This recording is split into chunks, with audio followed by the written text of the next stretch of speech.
You're watching Fox 17 News. Guillain-Barre Syndrome is a fairly uncommon condition. What starts as a tingling sensation in your hands, legs, and feet can quickly turn into near full body paralysis. Roughly 3,000 to 6,000 people are diagnosed every year in the U.S., and it's a situation that musician Sufjan Stevens is currently going through. Our Michael Martin takes a closer look at this diagnosis and what lies ahead on the road to recovery.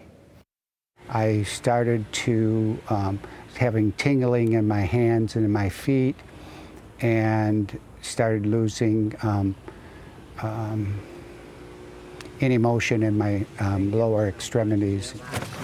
Back in March, 71-year-old Ralph Berggren was coming home from a quick trip down south. Having some respiratory issues, he decided to stop by a medical center where he was diagnosed with pneumonia. Within 48 hours, I was completely paralyzed. All I could move was my head. This one right here. But there was something else going on. An enthusiastic golfer, healthy husband, within days had become almost entirely unable to move. It was extremely fast, and they had, I ended up with a trach and food tubes. It wasn't just pneumonia pummeling his body. Berggren would quickly be diagnosed with Guillain-Barre Syndrome. So that's when the body's immune system attacks itself or your own body, and it primarily attacks the peripheral nerves. So those are the nerves in your arms and your legs.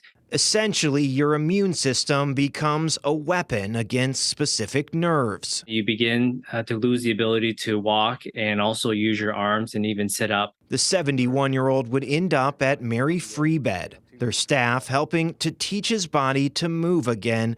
But even months down the road, he can still feel the throb on his nerves. And so I just felt that everything in my body was shutting down, and I thought, I could be dying.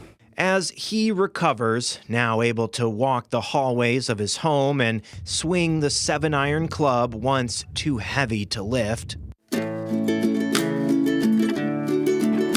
musician and visual artist Sufjan Stevens is further back in that same process. On September 20th, he announced he was undergoing intensive rehab after a Guillain-Barre diagnosis himself. Growing up in Petoskey and graduating from Hope College in 1998, Stevens wrote online, "Last month I woke up one morning and couldn't walk. My hands, arms, and legs were numb and tingling, and I had no strength, no feeling, no mobility." It's left him unable to perform or promote his new music.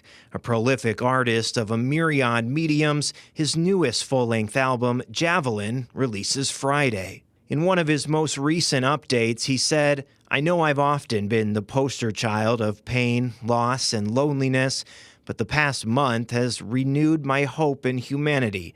All the caregivers, doctors, nurses, and specialists working 24/7 to care for those in dire need around me have been constant examples of love in action." It is very scary when you have it for most people, but most people do end up doing pretty well. While about 3,000 to 6,000 Americans are diagnosed with GBS each year, about half make a full recovery, and 80% will end up walking without any assistance. It's hard, and when your body is not cooperating and your muscles not working as they should be, you have to work at it, and that helped. And so once I started feeling like I could move my legs, then I felt a lot better. Michael Martin, Fox 17 News.